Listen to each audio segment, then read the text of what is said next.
With Dunkin' Go-Tos, you can get a great deal on two of your favorites, like 2 egg and cheese wraps for $2, 2 bagels with cream cheese spread for $4, and 2 bacon, egg, and cheese croissants for $5. In my opinion, it's a deal that's pretty tough to beat. That's just if you want my go-to cents. If you don't want my go-to cents, it's go too late.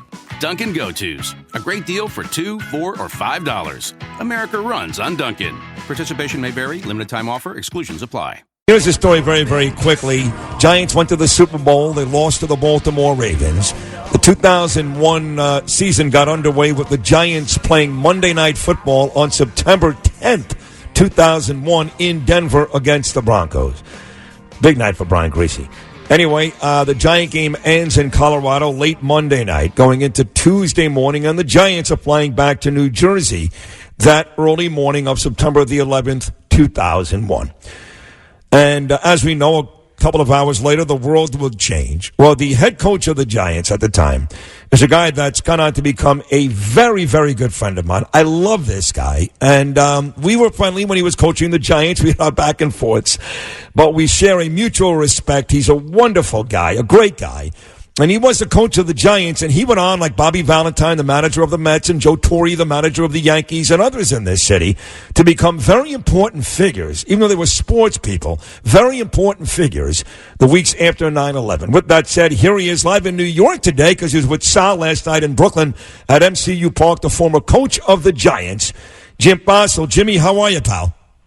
I'm doing good, and it's great to talk to you. You've always been one of my fans to do radio shows and things like that, and a lot of memories when getting back here. Well, thank you. And Bernie's here, too. Bernie's a very big fan of yours as well. Yes, sir. Good morning, Jim. So, Jimmy, give Bernie and I and the listeners exactly what happens. You play the game in Denver. You're flying home to New Jersey that Tuesday morning. When did you guys become aware, guys like you and Tiki Barber and Michael Strahan, what was going on, and then what happened that morning of 9/11? Well, you're exactly right. We played Denver. We landed about 6:15 in the morning, and my secretaries had to be in the office, and everybody else went home, and the coaches, we went to work because it's Tuesday. And I was working in my office, and my secretary came in and said, "Jim, there was a plane that hit the towers." Really? So I turned the TV on, and it was hard to work when I was watching this. And then I saw the second plane go on, and we're under attack. And it was just mind-boggling as it was with everybody. It was hard to work, but we had to go on to work. And then later on, the NFL canceled the games that week, and it was really nice because our team doctor says, "Jim, these players are not going to be ready to play a football game." And from there on, it just went on and on and on. And one of the best things I've ever done in my life, Mary Giuliani asked me if I'd come over at Ground Zero and just walk around and shake the hand of the guys that are working over there. And I did. I went over there and walked around, and it really was. That's how I met a lot of the firemen at that time. And another unbelievable coincidence, Jim Fassel, former coach of the New York Giants, is a former high school classmate of yours, was a pilot for one of the other doomed aircraft. That is exactly right. You're right on top of stuff. And we've got a memorial at my Anaheim High School with him, but he was the captain of the airplane that went into the Pentagon. Wow. The other story, Jim, is that when you guys landed back home from Colorado that Tuesday morning, as you said, about 6:30 a.m. before you went to work in New Jersey that morning, that you actually pulled right next to, when you got to the terminal, right next to United Flight 93, which would take off just moments after you landed, and that was the plane that went down in Shanksville, Pennsylvania. Yeah, that's exactly right. At the time, we didn't know any of that stuff. We went to the office, everything was fine and all that, and I think they hit about 7:15 or something like that. Well, 8:46. In fact, we're about to, in about 39 seconds, we're all going to stop talking, you, me, and Bernie, and give a moment of silence. The first plane hit at 8:46, Jim. The second plane hit at 9:03. So in about 20 seconds, we're going to cut off communication and bring you right back. But you're close. I mean, that was about the time of the morning. Yeah, and I don't all the times in the morning and everything was moving so fast, especially when that first one went in. Yeah. Well, let's do this. We are moving closer and closer here, less than 10 seconds to the actual time the first plane hit the tower, which was 8:46 a.m. 18 years ago this morning. We'll get right back to Jim Fassel. Moment of silence.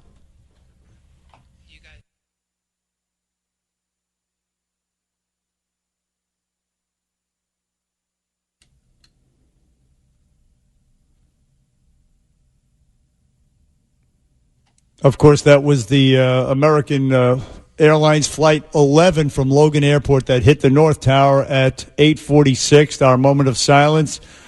Jim, yes, we were just talking to you about, the plane, United Flight 93, taking off as you landed, and how it affected you. Well, it's something that just goes, it was a hard time because the one thing that kept it right in front of me was, they have a parking spot at the Giants Stadium, and then they would jump on a bus and go to New York, okay? Yeah. And every day when I drove in there was a lot of cars. And after that, those cars were still sitting there. Oh, boy. Wow. And every time you drive in there, I'm driving in, I'm thinking, gosh, these people that park in their car, and it took them a long time to get the cars out of there. People have to pick it up, but it was a remembrance. You see these cars picked up there, and they were in the crash. You mentioned the fact that the NFL did cancel the games. Was it one weekend or two? I forget, Jimmy. Do you remember one weekend or two? It was one. One. It was one. Yeah. And I remember actually there was some talk going back and forth, and I couldn't understand why there was even any debate or any conversation. I mean, it just seems so obvious to me that while sports, Jim, guys like you and Valentine and Torrey and certain figures in this city like Mike Piazza and John Franco were so important in returning this city to a semblance of normalcy, that there was no way you guys could have played games. No way. No, and our team doctor, he came in like he normally does to look at the players, and he came in my office and he said, Jim, I'm going to the league and I'm telling them these guys are not going to be ready to play football. You can't put them out on the field. No way. And one of the great things in football, we went to play the Kansas City Chiefs. After we skipped one game, we go to Kansas City, and I've been to Kansas City many times, and they are rough on the visiting team. Okay? And we came, and when we took the field, we got a standing ovation. Wow. From the crowd. Yeah. I remember that. I remember Cheap Band sitting there wearing NYPD and NYFD hats. And, I hear the emotion in Jim Fassel's voice. Listen, 4 days later, he was invited to tour the Ground Zero area as a way to encourage the people who were searching for survivors, actually searching for remains, sadly, and that profoundly affected Jim Fassel. I know it did, Jim. I can hear it in your voice. Yeah, it is. Still there and talking about it, and today, especially today. But I guess the best thing I've ever done in my life, I raised $1 million to give to the fire department, the police department, and the first responders. And they still honor me for that. I raised $1 million. I speak to guys like you, Jim, who have coached here or managed here or been here. And look, you had great success here. You won the division in 1997, got to the playoffs. You went to the Super Bowl in 2000. I mean, you were a terrific coach. You had great success. But a lot of guys like you that I talk to always say that even if they were just here for a couple of years, if they were here in New York City, in New Jersey like you were, on 9/11, they're forever a part of the fabric of this city. That was the day that no matter, and you live in Las Vegas now, but no matter where you live or where you're from, you will always be a New Yorker because you were there, you were here that day.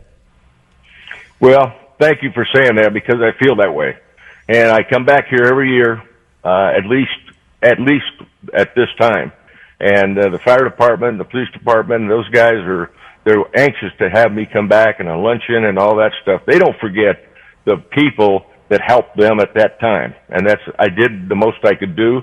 And it's of all the games I've ever coached, it'll be remembering the Denver game and then when we were under attack the next day. Jim Fassel, you're a good man. I know, again, Sid mentioned it. You were at the Wall of Remembrance in Brooklyn, I believe, last night. Yes. And listen, and you donated to the fire department. You've done great things, and you speak about the day in a way that'll make us all remember and makes us all sad, as a matter of fact. I mean, I must tell you. But anyway, I just want to say thank you. That's all I want to say. I have nothing else to say to add to your poignant story and unbelievable generosity. Thank you very much, Jim Fassel.